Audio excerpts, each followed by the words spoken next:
Begin today the Gemara at the Mishnah towards the bottom of Ayin Ches Amud Beis. Continuing the halachas regarding a Ritzeach that is from the Neherogin Chayiv Misa with Saif.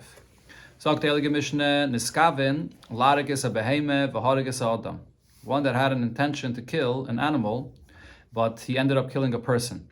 Now, the way Rashi explains this Mishnah is that we're talking about a case where there's an animal, and right near the animal there's a person standing there. And there's someone that's aiming to kill an animal.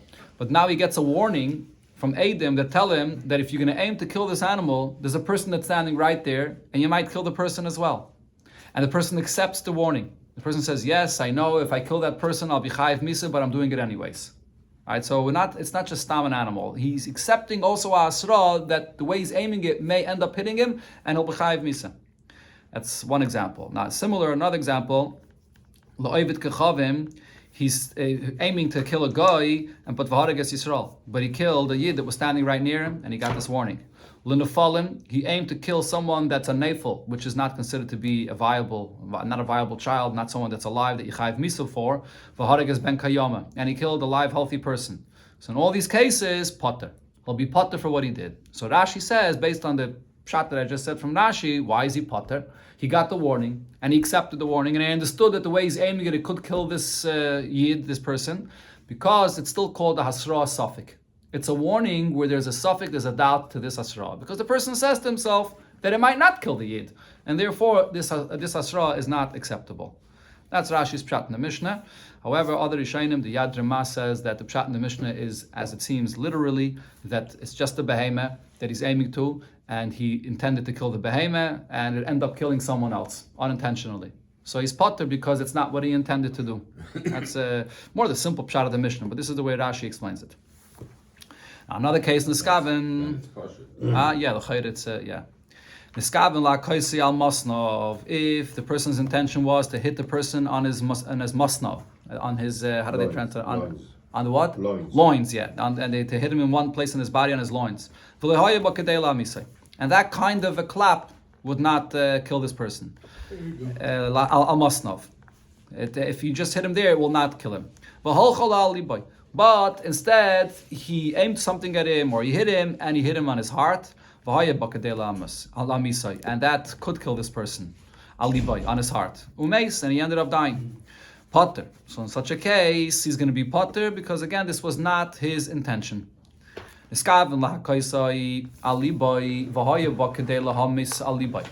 person had an intention to hit this person on his heart, and it's able to kill this person if he hits him there. And and instead, he didn't end up hitting him on his heart. He hit him on his loins. And hitting him on his loins, it's not able to kill this person. Umeis, but he died anyways. Potter. In such a case, you'll be potter as well. So over here, the reason he's potter, as Rashi explains, is not because you didn't have the intention to kill this person. Over here, it was the person's kavanah to kill him, but the action that he actually did was not the action that could kill him. It was an action of hitting him on his loins that cannot kill him, and he ended up dying anyways. So you're going to be potter. Because in order to be chayiv misaf as a ritzeach, there's two things. It has to be a kavanah to kill, and it also has to be an action that could kill. If you're missing one of the two, then this person will be potter. Now, niskav and lahakis is a gadol. One had the intention to hit someone which is a gadol, he's bigger.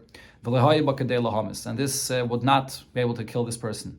As a gadol, that is. It won't kill this gadol. And instead, what you did went on a cotton, on someone that's small. And now this is able to kill this cotton. Umeis, and he ended up dying. Potter. So you're going to be potter for this because that was not your intention. If the intention of the person was to kill the cotton, and the action that he intended to do is able to kill the cotton, but in the end, what he did, let's say, through a rock, it ended up hitting not someone else. It ended up hitting a gadol. And now the action that he actually did could not kill this gadol. Umeis, but the gadol died anyways. So potter, here you'll be potter, even though he had the intention to kill. But the action that he actually did was not an action that's able to kill. And so therefore, even if the person died anyways, you'll be potter. Okay, so these are all cases when the Ritzeach will be potter. However, avol niskaven lahakis al masnav v'hoye bakadil hamis al masnav. If a person's intention is to hit someone by his loins and it could kill him there, and v'hol chala al liboy, and then, but instead it went on the person's heart umeis, and the person died. So, meaning this is a situation where whether you hit him on the masnayim, whether you hit him on the liba, in his heart, in both cases the person will die. So then chayiv. So then it doesn't make a difference. You'll be chayiv. Because either way, you can't now say that it wasn't his intention to kill, it was. And you can't say also that the action that he did, it was not an action to kill. Either way, it's an action that would kill. So he's chayiv. One that has an intention to throw or shoots at a gadol and it could kill him. As a gadol, it could kill this gadol. And instead it ended up going on a cotton that died. Also, the same thing in this case, one would be chayiv. Even though it's a different person, but nevertheless, he will still be chayiv. Because in both the cotton and the gadol, his intention was to kill, and it was able to kill, and he did the action that killed, so therefore be chayiv. However, Rab Shimon says, Afile, niskaven, la regezeh, v'ha even in a case where one has an intention to kill one person, and he ends up killing another person, even though both of them, he did an action that's able to kill, potter. Because his intention was to kill one yid, and he ended up killing another, so he'll be potter for this. Okay, so now the Gemara explains Rab Shimon. What Rab Shimon says here, ahai. On what case of the Mishnah is he referring to? If you'll say, as it simply seems from the Mishnah, that he's saying potter. On the very last case, where a person intends to kill one person, which was a gadol, and he ends up killing the cotton, another yid. And on that case, Rab Shimon is saying that you potter. If so, why does the Mishnah say such an arichas? Rab Shimon poiter mi poile. The Mishnah should have just simply said that Rab Shimon says that you potter. If Rab Shimon is going on this very last case, they could just say one word. Rab Shimon poiter. On this that we just said that you miskaven larigas a cotton or as a gadol, and he killed a cotton, and you're going to be chayiv. So Rab Shimon should just simply say that it is potter. What's the whole arichas that it says in the lashon of Rab Shimon? So Rashi explains that the case of niskav and lahakis as a gadol and vehemis ba as a cotton and v'holchol ala cotton, this is the case of niskav and lahagazeh v'haragazeh. That's exactly what this case is. So it's not necessary for Rab Shimon to point that out and to say afilu. You just simply say, on this case, I say potter. So Ella says the Gemara, the way Rab Shimon is saying his opinion, what is he coming to argue on? He's arguing on this idea, but he's arguing based on the way the Tana says it in the Reisha of the Mishnah. Ella, Reisha, Rab Shimon is going back to what it says in the Reisha of the Mishnah. What does it say in the Reisha? Niskav and laragas a behemoth, v'haragas a adam, loy v'gechav v'haragas Yisrael, l'nefal v'haragas ben kayam potter. So the Tana Kama in the beginning of the Mishnah says all these cases where a person intended to kill someone that you're not chayv misa for, whether a behemoth, whether a goy, whether not a viable child. And it ended up killing a yid. In that case, the Tana Kama said that you're potter. Why? Because your intention was to someone that's not you're not chayiv misa for. Or as Rashi explains there, it's going to be a hasra safik because you're aiming to someone that's you're not chayiv misa for. So, but from the Tanakama we understand. However, if there are two Yidden standing there, Reuven and Shimon, and one's intention is to kill Reuven and instead he ends up killing Shimon, so in such a case, chayiv. In such a case, you will be chayiv. And on that, Rab Shimon, on the diuk, from the Reisha of the Mishnah, Rab Shimon comes and argues, Rab Shimon Oimeh, not only in a case where you intended to kill a behemoth and you ended up killing a yid, is one going to be potter. Rab Shimon Oimeh, filim, iskavan larigazeh, potter. Even if one intends to kill one yid and he kills another, he'll also be potter for this. So Rab Shimon is saying a statement that it should be clear that his argument is on the diak of the Reisha of the Mishnah, which is really the same point as arguing on the last case of the Mishnah. But the reason why Rab Shimon uses this lashon to go back on the Reisha, Rashi says, because if it would say in the Mishnah simply Rab Shimon Paiter, so then you may think that it goes back on the other cases of the Mishnah. It's not on. It's going back on not just on one case over here, going back on everything, right? So even on cases before. So therefore, Rab Shimon is saying specifically in the Oifen that it should be clear that it goes on this diuk, that it's only on this case, that he's coming to say this halacha of niskav and larigazeh, v'harigazeh, if it's two yidden and one intends to kill one and not the other, and he kills the other, he'll be potter, that is. Okay, so here the Gemara first clarifies details about Reb Shimon's opinion, and then the Gemara is going to bring the source for Reb Shimon. Says the Gemara Pshita. So now the understanding of Reb Shimon's opinion. So this is obvious. Koi Reuven v'Shimon, two Yidden are standing. It's Reuven and Shimon. And Va'amar, and the person says when he's being warned, he says, "Ano leReuven kol mechavna." My intention is to kill Reuven. LeShimon loy kol mechavna. Shimon, I do not intend to kill. And then he throws something or he shoots, and he ends up killing the one that he did not want to kill. So Hainu Pluktayu. This is the case of the argument between the Tanakama and the Rab Shimon. Tanakama says the person intended to kill a Yid. It killed another Yid, it doesn't matter. Rab Shimon says that this is the case where you'll be potter. Now, however, the shaila is, Omar lachad minayu. If the person says that I'm going to shoot and I'm going to kill one of them, he doesn't have a specific kavanah, one or the other, he says either one. So what's going to be the halacha in such a case? Do I say that in such a case, according to Rab Shimon, that's already called miskaven? Because you're not saying I want to kill dafke him and not him. You're saying either one. So maybe in such a case, Rab Shimon would say you are chayiv, or maybe not.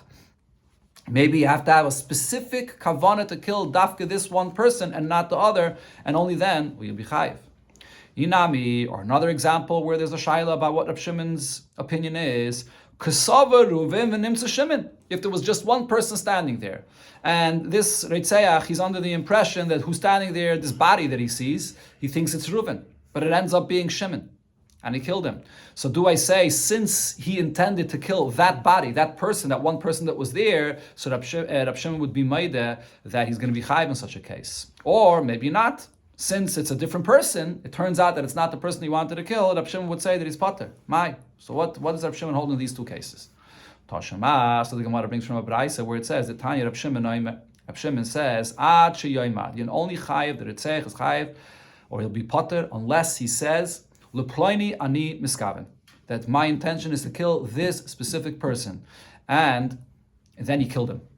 If not, so which means in this lashon of the Braisa, you clearly see that in a case where he says, I'm mechaber to kill one of them, or in a case where he's not even sure who that person is because he can't clearly see this body, who the person that's there, who it is, the person is going to be potter. He's only going to be chayiv in a case where he can clearly see exactly who it is, and he killed that person with that specific kavanah, only then is he chayiv.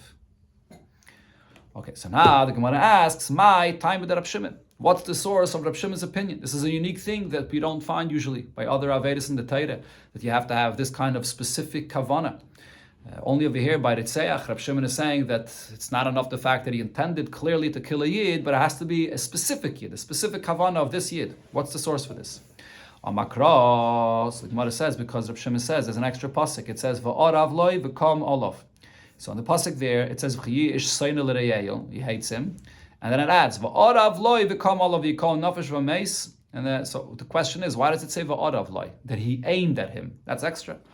So V'orav loy means, Achi iskaven loy. That it's not enough that he's amazed that he wants to kill a Yid, but it has to be a specific kavanah that he wants to kill this Yid. And only then will he be chayiv. Rabbanon, they'll answer you that they taught by Rabbi Yanai that the pshat in this extra word of V'orav is teaching a completely different din. Prat l'zayrik even l'gai. It's coming to exclude a case of someone that throws a rock into a group of people.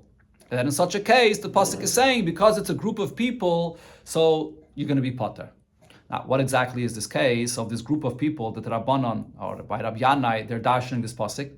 Obviously, it can't be talking about a case where the group of people are all Yidden. Because if it's all Yidden, that is the halacha that the Rabbanan say, that Neskaven Lara Gezeh, V'hara Gezeh, you intended to kill one Yidden, you killed another, that this person would be chayiv, because if it's all Yidden. So the group of people we're talking about here has to be a group of people that there's also Goyim amongst them. But if so, the question is, what's the case that we need a special pasuk to say that the one that threw the rock would be potter? Hey Chidami. So what is the case over here? If he'll say the case over here is the Iketisha Kutim Ve'echad Yisrael B'neihem. It's a group of people where it's majority Goyim, up to even 9 Goyim between them, and there's only one Yid amongst them. And the person threw a rock into this crowd, and it ended up killing the Yid. But the question is, what do I need this pasuk here V'orav loy? Teipik I know this already from another place. We know that the Ruba Kutim Ninu, because it's mostly Goyim, so in the Torah, you always follow Rav, Achirab Lahatais. So if it's mostly Goyim, so we say that his intention was to kill a guy and he's going to be potter. So we don't need this pasuk, v'adav loy. Now, inami, even if you're going to say the case over here is palga, that it's half Yidden and half Goyim, and that's the case that you need v'adav loy to say that he's potter, but you don't need that pasuk either. Safik nefashos lahakol. In a case where it's a suffix, when he threw the rock amongst this crowd, whether the person intended for the Yid or the Goy, but it's half and half. So in such a case, for the Rabbanan, it's simple to know that he would be potter. Right? The pasuk regarding a case of a person where it's a suffix, it says, Rashi here brings it the pasuk, v'itzilu eida, that we have to be matzel this person, that his intention was not to kill a Yid. Elamai, says the Gemara, what is the case talking about? And we need a special pasuk v'arav loy to say that he threw the rock into a crowd where there's goyim there, that he would be potter. The only time I need this pasuk is the ikka tisha Yisrael. It's actually mostly Yidden. It's 9 Yidden. V'kuti echad b'neim, and there's only one guy amongst them. And then this is the case where the pasuk of v'arav loy is coming and teaching me that he'll be potter when he throws the rock into this crowd. So the question is, why is he potter? What exactly is the pasuk teaching me here? Why wouldn't I follow Rav? The answer is because the havelei kuti kavua, because this guy that's amongst the Yidden there is a guy inside a crowd which is kavua. He's in an established place. The rule is that in a case of kavua, that we don't treat this as roiv, rather it's considered to be like half and half. So this is the concept that's brought in Gemara in many places of kol kavua kemechtzal mechtzadami. This concept is brought to you have a meat that's found and you don't know if it's kosher or not kosher. In other cases regarding chametz also. The concept is that when it comes to a question about something that was peirish, when you have something that came out of a certain source and now you don't know what it is, where it came from, so then I say kol the parish merubah parish. Then I say that whatever came out, I follow Rav to determine what it is. So for example, in this case, if you have the crowd of people here, if you had a crowd of 9 Yidden and 1 guy, and then one person walked out of that crowd, and now this person killed that one person, and you don't know who walked out of the crowd. Is it a Yid or a guy? So since there are 9 Yidden, Rav tells us that we determine that the one that walked out of the crowd is a Yid, and therefore he intended to kill the Yid. But over here, we're not talking about a case where one person walked out of the crowd. It's a crowd that's standing together. It doesn't make a difference where they're standing, but it's a crowd that's standing together, and in this crowd, there's a guy amongst them. So because the question over here is not about someone that's peirish, but it's a question about the identity of the person that's within the crowd, who he is, here I say the rule that Torah says, kol kavua kemechtzal mechza, that if it's a question about the identity of somebody or something within a place, not someone that was peirish from an existence or any entity, here I say that it's going to be like half and half, meaning we don't follow the concept of Rav here. And as Rashi says, this pasuk is actually the source for this chiddush, for this concept of kol kavua kemechtzal mechtzadami. This is the source. So that's the extra pasuk of v'adav loy according to the Rabbanan.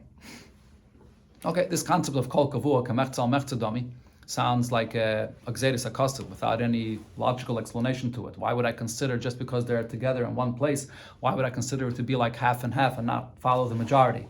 There's all kinds of explanations for this. Just Bekitzer, one simple point about this is, even the fact that you follow Rav al pi Torah, it's not based on statistics. Torah is not going to paskin just because statistically there's a Rav. That's not enough. The Torah, the halacha of Rav is an absolute, that you follow Rav. And but that's only when someone is peirish. When you have a question about the person that came out of a crowd, so here your shaila is not to identify the person. Your shaila is about the prisha, the person that came out. What happened in the prisha here? So if you have Aleph Beis Gimel Dalet Hey, you have 5 people, and one person walks out of the crowd, and I'll ask you who walked out of the crowd. Well, whatever the majority of these 5 people were, that's what will determine who walked out of the crowd. However, if you have Aleph Beis Gimel Dalet Hey, if you have 5 that are here together, and I'll ask you, what is Hey? Tell me the identity of Hey. So you'll tell me, well, if Aleph Beis Gimel Dalet, if most of Aleph Beis Gimel Dalet is this, I'll assume that that's what Hey is. If you're trying to identify something, so here it doesn't make sense to identify one thing based on another, even if it's a majority. This is this and that's that. I'm not going to identify one based on the other. It's not a question about a prisha, about an action of a prisha. It's a question of identity. When it comes to identity, here I say, the Torah says, kol kavua kemechza al mechzadami. And this is the source. Okay, the Gemara goes on now to explain the machlokes of Rab Shimon and Rabbanon, the way they teach other psukim in the Torah as well. Says the Gemara, Bishlam Rabbanon. According to the Rabbanon, we can understand the Amri. Rabbanon say, Niskav and Lara Gezeh. When one intends to kill one yid, and he ended up killing another yid, so chayiv, because he intended to kill a yid, he still will be chayiv. So this we can understand according to him. The chsiv, this that the pasuk says, that two men that are fighting with one another, and then v'nok v'yishara, and one of them hit a pregnant woman, and what happened? So there the pasuk says that there's two things that could happen. Either the woman did not die, she lost her pregnancy, but she did not die. So in such a case, the one that hit is not going to be chayiv misa; he has to pay. But then the pasuk goes on there to say, if there will be a tragedy and the woman dies, then the Reitzeach is going to be chayiv misa for this. So now the Gemara explains, what's that pasuk talking about? Rabbi Lazar said about this story in the pasuk here, we're talking over here about a fight where they were fighting, one was fighting with the intention to kill. How do we know this? Because the pasuk says, if this yid that was fighting with his friend and he ended up killing a woman, that tragedy happened, he killed her. So then the Ritzeach has to be killed. So this pasuk, in the simple pshat, is a clear source for what the Rabbanan say, that when one intends to kill one and he kills another, that he'll be chayiv misa. That's exactly what happened there. He intended to kill his friend, and instead he killed a woman, and it says nefesh tachas nefesh. That's according to the Rabbanan. But according to Rab Shimon, nefesh tachas nefesh, ma yavedle. What do you do? How do you translate this pasuk v'nesata nefesh tachas nefesh if he did not intend to kill this woman? So why is the Richtzeach chayiv misa? Answers the Gemara, Mamoin. When it says v'nesata nefesh tachas nefesh, it does not mean that he's chayiv misa. All it means is that he has to pay the value of this woman to give it to the inheritors. And this Rebbe, which apparently Rebbe holds like the opinion of Rab Shimon regarding this, and Rebbe darshan this pasuk this way. The Tanya, as we learned in the Braise, Rebbe says, when it says in the pasuk v'nesata nefesh tachas nefesh, that you take a soul for a soul, it doesn't mean literally. It means mammon. It means that you have to give, you have to pay money for this.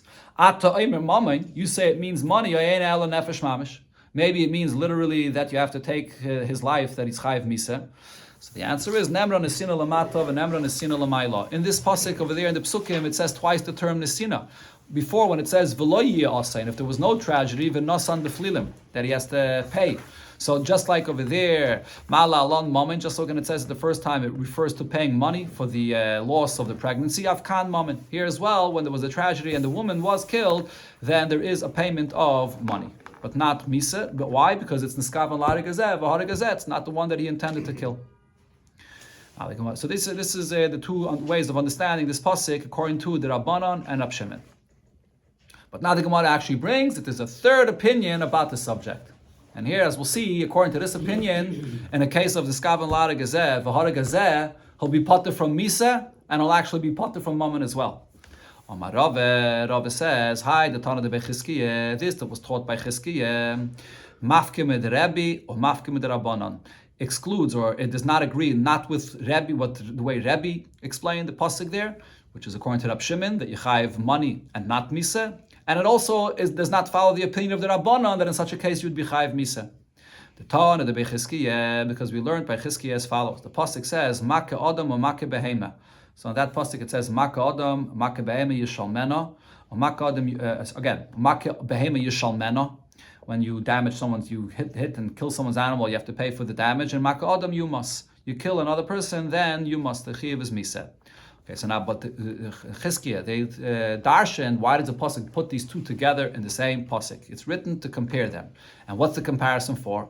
Makke behema, just like when one damages someone else's possession, an animal, loy chalakta ba, there is no distinction how he did it, ben shoygig lemezid, whether it was unintentional or was deliberate, ben miskaven l'sheim miskaven, whether with kavana or without kavana, which refers to miskaven for lezeh, and then he did it to another, or ben derech yirida l'derech aliyah, whether it was a downward motion or an upward motion. The reason why we're bringing this is because b'nigeya to one that kills b'sheigig to be chayav galus, there it says vayapil olav vayamas, it has to be derech nefila, there has to be in a downward motion. So therefore it's clarifying over here regarding this, when you damage it, it doesn't make a difference if it's in a downward motion or an upward motion.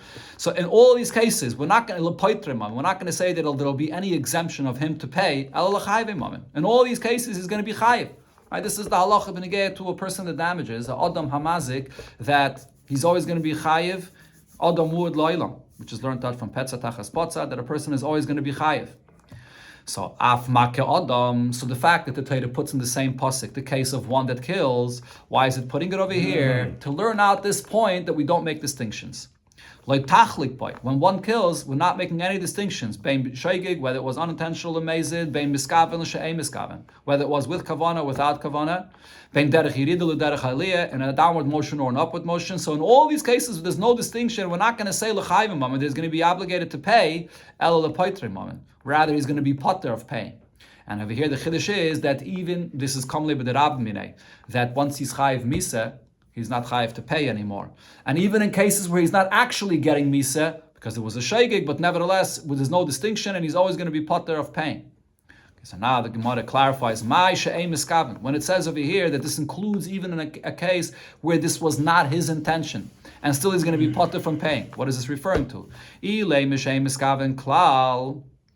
If you're going to say that it just simply means that he had no intention to do this, it happened by mistake, so then that's exactly the same to what it just said, a case of a shaygig, where it was unintentional.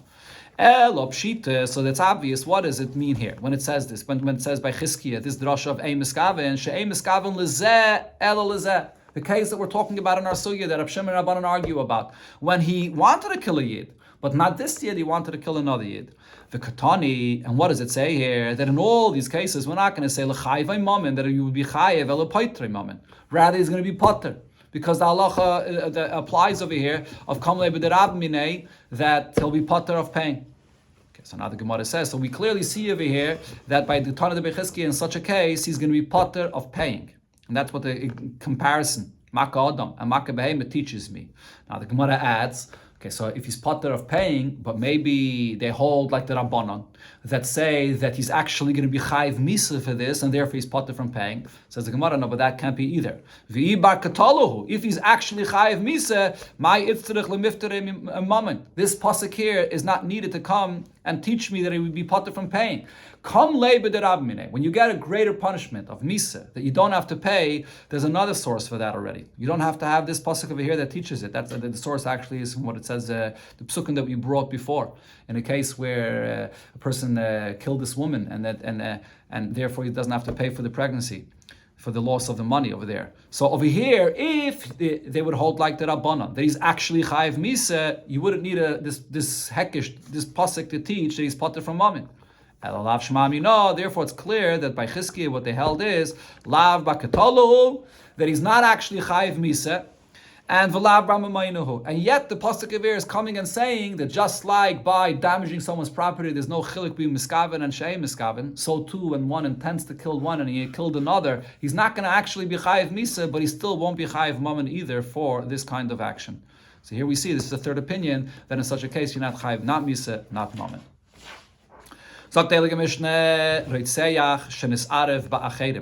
A murderer that he got mixed into a crowd of other people, and now you don't know who's the murderer to be chayiv misa.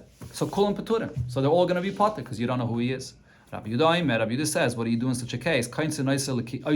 You take all these people that he's mixed into this crowd and you put them into a prison basically, and you leave him there in the prison until he dies. So the Gemara is going to explain exactly what case we're talking about over here. Who exactly did he get mixed in with?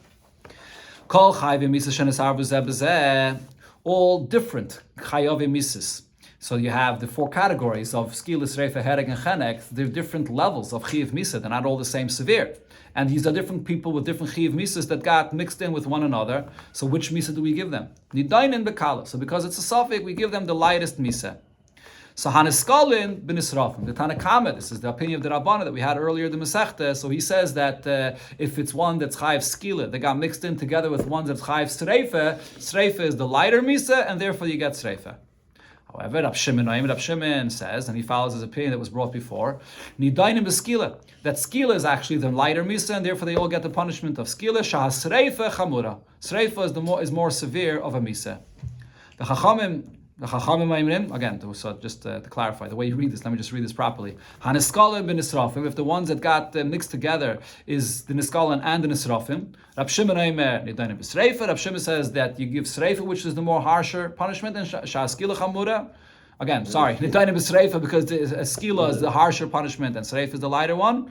And I've skipped the line here. Yeah. Okay. Rab Shimon Nidainim b'skila sha'asreifa chamura, that you give the punishment of skila because sreifa is the harsher punishment, so you give the lighter one skila. The Chachamim Nidainim b'sreifa sha'skila chamura, that the punishment will be sreifa because skila is the harsher punishment. Okay, so now here the Mishnah brings the basis of their argument. Amalei Rab Shimon, so Rab Shimon said to Chachamim, Ilu loy hoisa sreifa chamura. If sreifa was not a harsher punishment than skila, nitna lebas kayin shezinsa. Then the Torah would not say regarding the bas kayin that the Torah wants to be more machmer with her. The Torah wouldn't give her sreifa. So the proof of Rab Shimon is, because Rab Shimon's opinion is that this chumrah of the bas kayin applies even to a case of naira ma'irasa. That's after the first stage of marriage. And what's the halacha by a regular bas Yisrael? That you get skila. And the bas kayin gets sreifa. So that means that sreifa has to be a level up from skila for the bas kayin.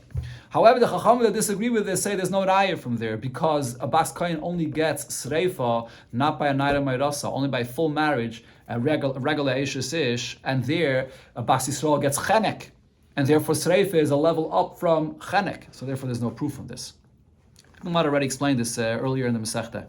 Now, Amru Loi, the Chachamim say back to Rab Shimon, Ilu Loi Haisa Skila Chamura, if Skila was not the harshest punishment of the Mises, Lo Nitna Le Megadef, or Lo Eved Avodas Kechavim. It wouldn't be the punishment for the most severe of the Avedis, which is Megadef, one that the opposite of blesses Hashem's name or serving Avodah Zarah. Now, similarly, they have a machlekes regarding the other two mises, haneragim ben echnakim. If the ones that got mixed are ones that are chayiv misa with a sayif, with a sword, or the ones that are chayiv misa with nechnakim, to be choked. So Rab Shimon says besayif, that the misa is sayif because that's the lighter of the two, and the chachamim maimrim bechenek. And chachamim say that the misa is going to be chenek, which is the lighter of the two. Okay, so the Gemara explains the first part of the Mishnah. What does it mean when it says in the Mishnah that a ritzeach, a murderer that got mixed into a crowd of others? Who are these others? If you got mixed into a crowd of other people that are just regular kosher yidin, so then pshita. So then the opinion of the Tanakama that says that they're all going to be potter is obvious. How could you kill any yid just because there's one murderer amongst them? And furthermore, the question is, in such a case where one yid or a murderer got mixed into other yidden that are all kosher, Rabbi Yehuda would say that now you have to put them all into a prison and allow them to die there. How could you say such a thing regarding other yidden that are kshedim? So the Gemara brings a siman for the names of the Amirayim. They're going to say the pshat in the Mishnah. Siman Bashrak, referring to Rabbi Avo, Rabbi Shmuel, Rabbi Shlokish, and Rava. Okay, so Amar Rabbi Avo. Amar Shmuel. Rabbi Avo says in the name of Shmuel, Hacha b'reitzeyach. What we're talking about is that there's one murderer, Shaloi Nigmadinai, that there was no Gemar Din yet. There was a Eidim, he was brought to Bezdin, but there was no final verdict yet about him. Shenis Arev b'reitzchem acherim shenigmadinan, and he got mixed into other murderers that they did have already the final verdict that they're chayiv misa. Askina, that's what we're talking about. So now, it's in this case where there's a machlokes of Rabbanan and Rabbi Yehuda. Rabbanan say, Ein gaimrin dina shaladam shalei b'fanav.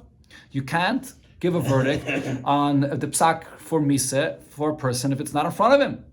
And that it's not just enough that you have to be physically in front of you. You have to know who's who. You have to. So over here, you don't know who the person is, so you can't give the chiyuv misa. Hilkach kolim peturin. So therefore, they're all potter. But Rabbi Yehuda argues and says, Mifterinu legamri nami loy. But we can't pater them completely, kivin the reitzchin, because we have already the evidence and we know that they are reitzchin. They're murderers. So what do? Hilkach kaintzin oisan lekipa. We put them into an imprisonment and we allow them to die. And this is, it's learned out, as we'll see, the Gemara later brings about this punishment of kippah. It's halacha l'moshe misinai. That's one shot. Another pshat in the Mishnah, Reish Lakish says, Be'adam, if it was speaking about a case where it was human beings, one person that was mixed with others in a crowd, the kulam lepliga de petiri. Everybody would agree that we have to pater them. There's no choice.